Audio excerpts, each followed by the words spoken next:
glimpse of a couple of those sides. But it's time to jump right into the game here. Match point for Occupy Thrones as they might be able to secure a place in the next battle. But Malvinas Gaming looks to punch back. This is game number 2. All right, I mean, we got a glimpse there at the emblems, and I think the biggest question is especially the pacing in the jungle, right? Again, Prince Fran going towards that objective-based play style this time around with the Fredrin.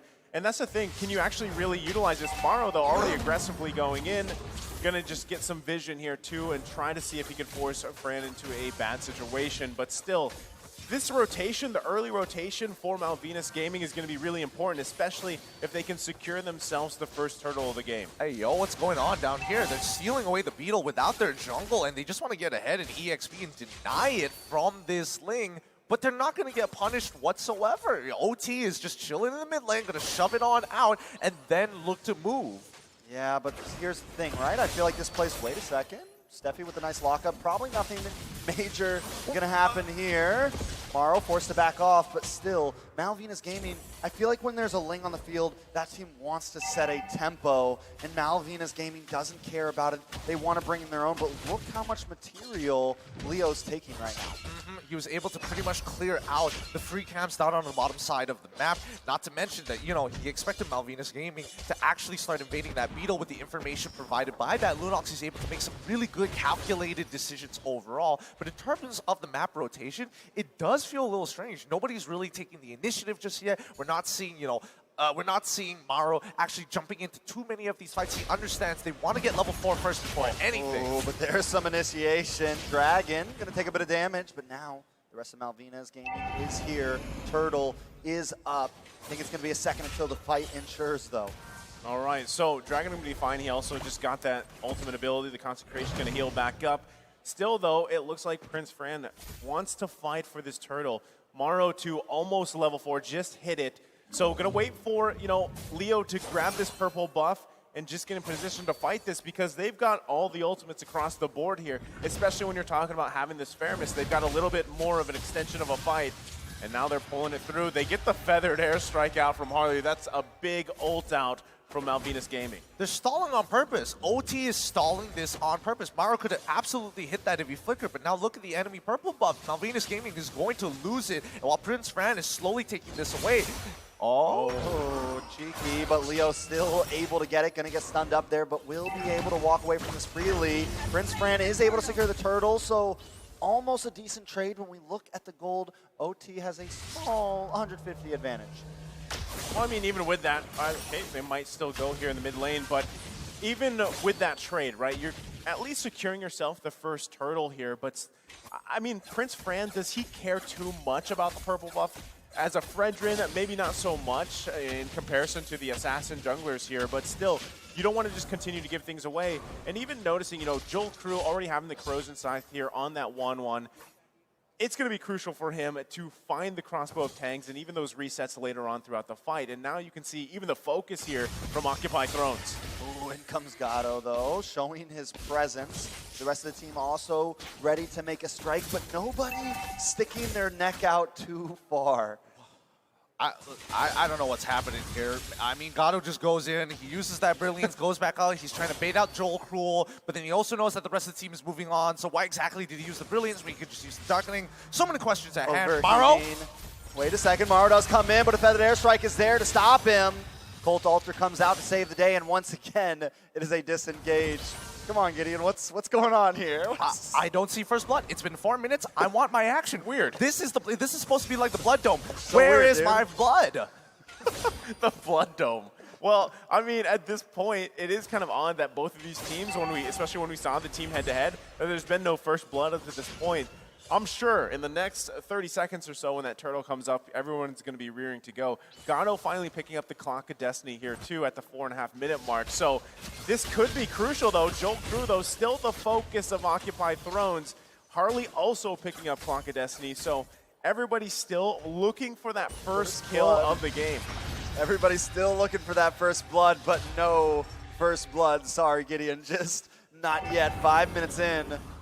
I mean, now with the turtle up, though, Leo is going to get the first poke onto it along with Joel Crew. Looking at Prince Fran and Harley coming in as well. Nice, I'm offended on Morrow. Gato, though, comes in, but Morrow still falls. Brilliance has dropped Harley. Able to flicker. Steph taking a bit of damage. Fury comes in with the Cult Altar, giving it a little bit more sustainability. Hulk onto the backside, but Gato is found by Joel Crew. Hulk now under the tower, forced to flicker away. Fury getting a bit of poke, but this should give the turtle over to the side of Malvinas. Finally, we do see the first 2 kills come forth, but it's weird. It's like, oh, you want the objective, you want the kills, and then suddenly there's a huge shift in perspective.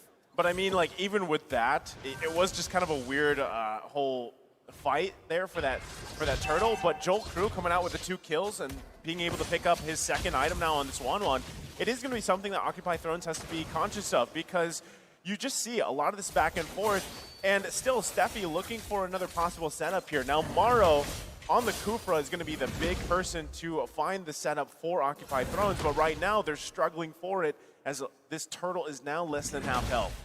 Most definitely, and Morrow is keeping his distance, making sure he's in range to possibly make the play happen. But Harley and Steph also being very, very sneaky inside of this bitch. Joel Crew gonna move around. Dragon trying to delay that purple buff, but it still goes into the hands of Leo. Off camera, Morrow is picked off. Harley taking a bit of damage, will fall. Hulk finds it. Hulk in the midst of things. Joel Crew gets crossbow, tang. And he will find it. The Cold Altar still not enough. Finally with the killing spree. But now OT is on the hunt. Leo here gets stunned up by Steph. And Joel Crew finds another. That is a double kill. And still the Lord is not taken. But they have got what they need because it's 5-1 on the board. Oh my goodness. I mean, honestly, things could have gone so bad. I saw Malvinas getting like, oh, I am ready to make the TikTok highlights, but there's still objectives, so Joel Crew backs off. He was so ready to go further and push himself to the limits here. But right now, I feel like Occupy Throne has kind of lost their aggressiveness. They're playing a lot more controlled for some reason, and I'm not entirely sure what the communication seemed like.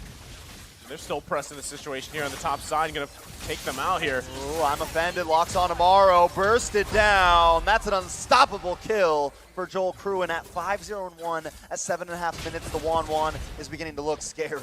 See, this is a big problem, and this is why you see 1-1 fanned out quite a bit, right? Because if you get to this point in the game, it is a 3K gold lead, but all those kills, all that gold is on that 1-1, and it gets really hard to deal with here because typically you see teams dealing with a 1-1, you know, juggling Winter Trojans later on through the game. That's a wind of nature being picked up by Joel Crew as well. So now he can be even more of a nuisance, even more confident in trying to get those weak points off so he can pop the crossbow of Tang, and this is why you just see them take control of Occupy Throne's jungle. Ooh, Morrow trying to dive in and make it onto Joel Crew, but it's still not enough. A nice I'm offended, locks up Maru. He drops Hulk along with him. Fury 77 now on the run, does a nice bit of damage, but he falls. Joel Crew 6-0-3 now.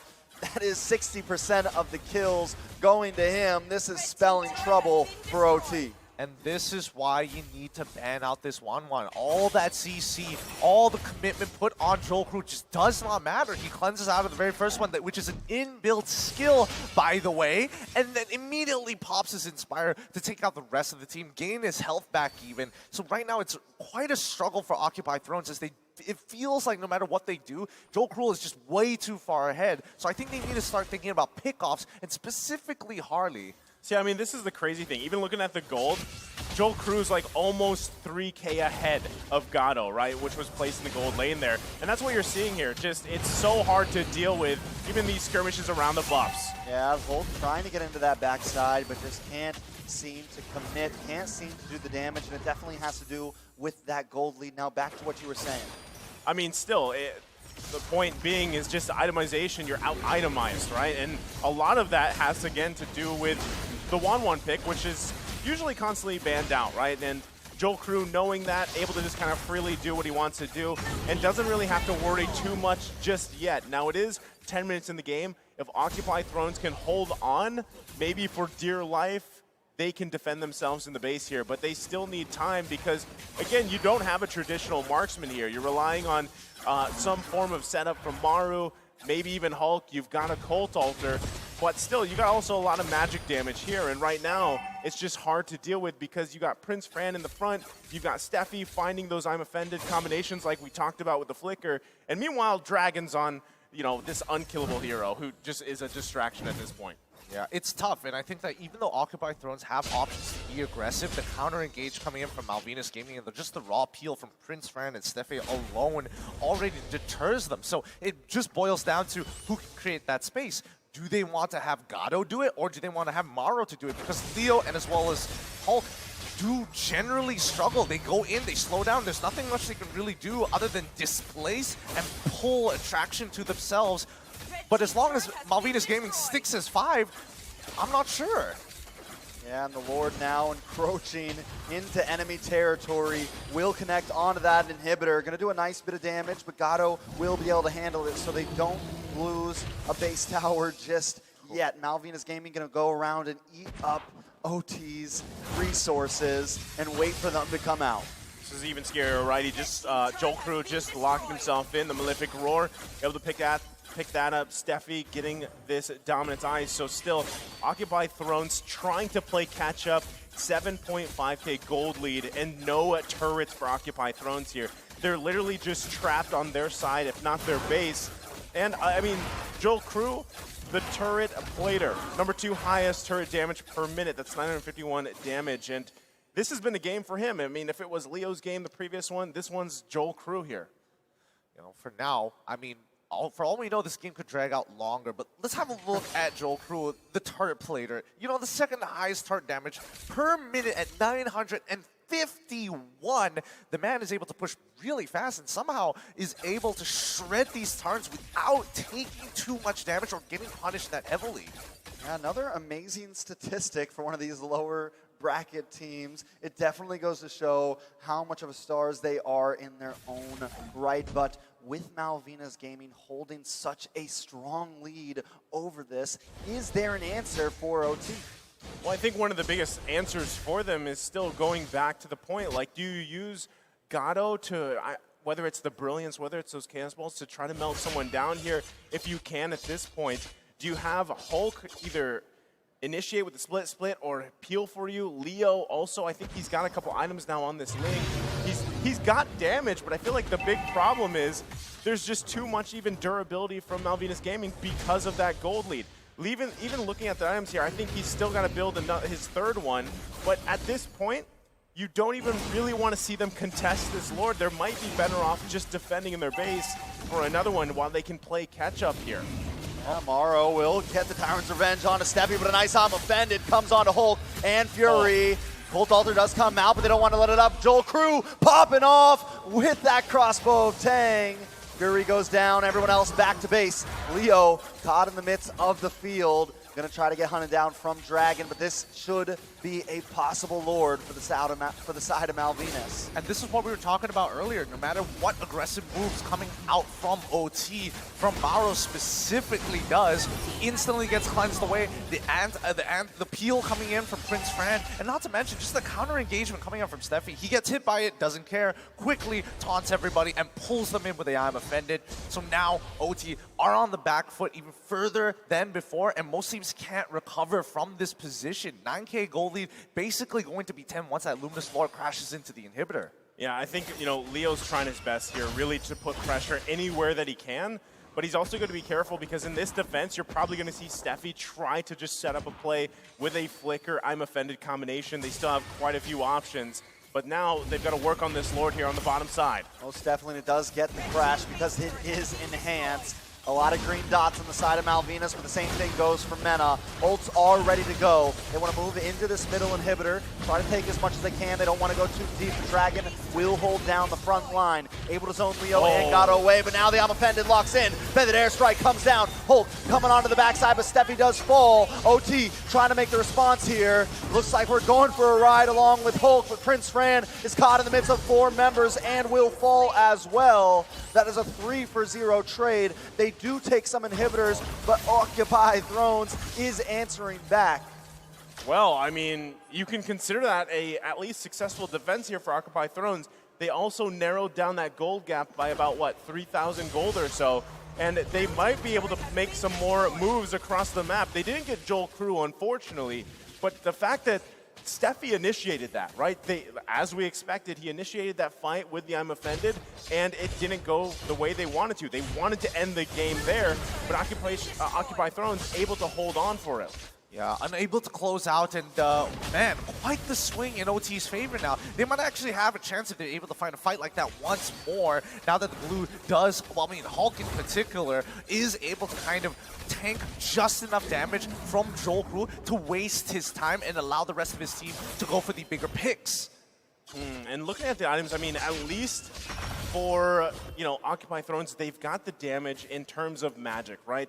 You've got Fury having that Divine Glaive now with the glowing wand. He's got the Lightning Truncheon. He's pretty much where he needs to be. You also have, again, Gato is that big thing, because that's what you chose to put in the gold lane here. Now, you do lack that marksman, but you've got a lot of burst potential. The penetration is there, and hopefully Leo can follow up. If Leo continues to put pressure around the map, open it up a little bit better, they could still play around that, but Morrow charging up here in the bush. Oh, big flicker. That is huge. Harley goes down along with Joel Crew. Steffi could be next. Leo going to try to find him, use the conceal, just try to escape, but it's double kill for Leo. Prince Fran into the back line, will get immobilized, and Glue's going to take him for a ride back to the team. Prince Fran trying to do everything he can, but Leo will get the triple and wipe them out. Nothing but Dragon stands against Occupy Thrones right now. Should be an easy lord. Oh, I don't know what the thought process was there, but Joel Crew, unfortunately, purposefully showing himself walking into the lane rush like that against the Kufra, who doesn't mind if there's multiple. It means more value. I thought I was going to get a 1-for-1. He got a 3-for-1. That was massive. I mean, as we were just trying to figure out how can Occupy Thrones get back into the game, just like that gold lead completely gone here. And even Gato picking up the Divine Glaive because of that whole skirmish. They've now got the Lord marching with them in the bottom side. They're going to be looking to focus on possibly even Inhibitor Turret if they can get there. So now Malvinas Gaming in a very dire situation. You've got Leo also pushing into the tier 1 on the top side. Let's see if Malvinas Gaming can defend this, because that was a huge blunder on the bottom side. Oh, I mean, let's look at the high ground defense at this point, because now Occupy Thrones are taking the lead, but it doesn't really technically matter at this point other than the situational items. Probably not the best use of Feathered Airstrike there. Probably could have waited a little bit until it got closer towards the Inhibitor turret, because they knew that the outer turrets are basically gone at this stage with a Luminous Lord 17 minutes into the game. However, if we talk about oh no. Yeah, a little bit of suppression. Oh! But wait a second, I'm Offended comes in, and Fury goes down. Joel Crew gonna pick that up. It comes across Boateng. Morrow will be next. Hulk forced to back off. Leo now on the boss side. Joel Crew wants to try to find him, but he is a slippery boy. Should be able to escape this. Wait a second. Joel Crew still hunting him down, but Leo is going to be able to get away. It is back and forth. Man, Leo's doing work again. I mean, you got to give it up to the guy. He picks up the BOD here, but knowing the situation they were in, for 12, 13 minutes of the game, he has found wins where he could, and it's resulted into basically Occupy Thrones being in this game, possibly ending this and sending Malvinas Gaming home, right? And Leo, whether he's pushing lanes, whether he's pushing turrets, it's opening up the map for Occupy Thrones here. I mean, look at the gold for Leo. Yeah, he's definitely been playing a different game from the rest of his team, and honestly, wait, hold up, Leo, are you in trouble? Oh, maybe. Force uses Tempest Blades as an escape. In comes Dragon, trying to sandwich it in, but man, Leo. That's all I gotta say. The Leo. He is the literal economy of OT at this stage of the game, right? And Malvinas Gaming, this has been a series of unfortunate events. Like every particular play that they've thought of, either they didn't think it all the way through and got punished for it, and now if they had just closed out this game, we would have already been on game 3 and Malvinas Gaming would have the momentum, but now that it's been stopped, OT are starting. This is a real test of the mental between both of these teams. Throw the strategy out right now, because if they cannot execute, and more importantly so, if their mental breaks at this crucial part of the game, it's going to be over. Yeah, I mean, at this point, right, everybody's items are almost at this pretty much locked in, right? You're going to see some juggling, especially from the side of Occupy Thrones, because they've got to juggle the Winter Truncheon when Joel Crew pops that crossbow of Tang. If they can negate that and time it well. Morrow doesn't want to juggle anything except for Joel Crew. Because now You don't Prince need Fran to. on the run. Fury gonna pop that Colt Altar. Morrow pushes him back. Bit more damage. Leo looking for Harley. Can't quite find him. Gonna get pulled in from that I'm offended. Leo may go down here. Immortality does pop. Fury wants to try to keep them at bay. Leo will be able to escape. Fury uses the flicker, but the taunt comes in. Prince Fran wants something. Morrow gonna come in to try to create more distance. Well, all of this is happening. Gatto working on the Lord, so it is a good play from Occupy Throne. You called it. You called it, Naisu. They found it as you mentioned it. Why was he there? I mean, that's, again, Joel Crew, you're wondering, like, you know, you don't have to be there in the middle of that, in between that pit when you know Morrow is in a bush. And that's the thing. Remember, you can't hear that charge up, right? You can't hear that. So that's just a surprise effect. And again, why Kufra seems to be picked up so often, because when he charges up, comes in with that Tyrant's Rage, it's really hard to deal with. So now it's, again, Malvinas Gaming on the defense here. And look at that gold lead that Occupy Thrones has. Really, at this point, it just comes down to juggling those items and marching in with this Lord here. Joel Crew is getting very impatient here. He know he could have ended this game much sooner, but here we go. A potential final push. Lord has encroached into this base. Feathered Airstrike does come down, but the Cold Altar is enough to sustain, and Harley will bite the bullet. Next will be Steph, possibly very low. Holt trying to get in the backside, but they are going at it, and the base falls. Occupy Thrones will claim the victory tonight. Malvinas Gaming will be forced to go home. GG's, well played. Congratulations, Occupy Thrones move on to the next stage, but our heartfelt goes out to Malvinas Gaming. They were so very close to closing it. They had everything, but they couldn't close it out. Well done, Occupy Thrones. Man, I gotta say, it's great to see these guys smile too. And like I said, I feel like Leo there is just like, whew. You know, the work he put in on that Ling, bouncing around, grabbing the objectives, putting pressure where they needed to. Again, what was the gold lead? I think at one point it was, what, 10K in favor of Malvinas Gaming when they're pushing into that base? So that is a game where you just feel like, oh, everything we did, it paid off here. Regardless, the sportsmanship at an all-time high here. Both of these teams playing like absolute champions and the heart of champions. But with that being said, Occupy Thrones, enjoy your walk of fame down all the way outside. Please give them a round of applause as we throw it over to our analysts at the analyst segment to break down the games. Please give them the round of applause. 1,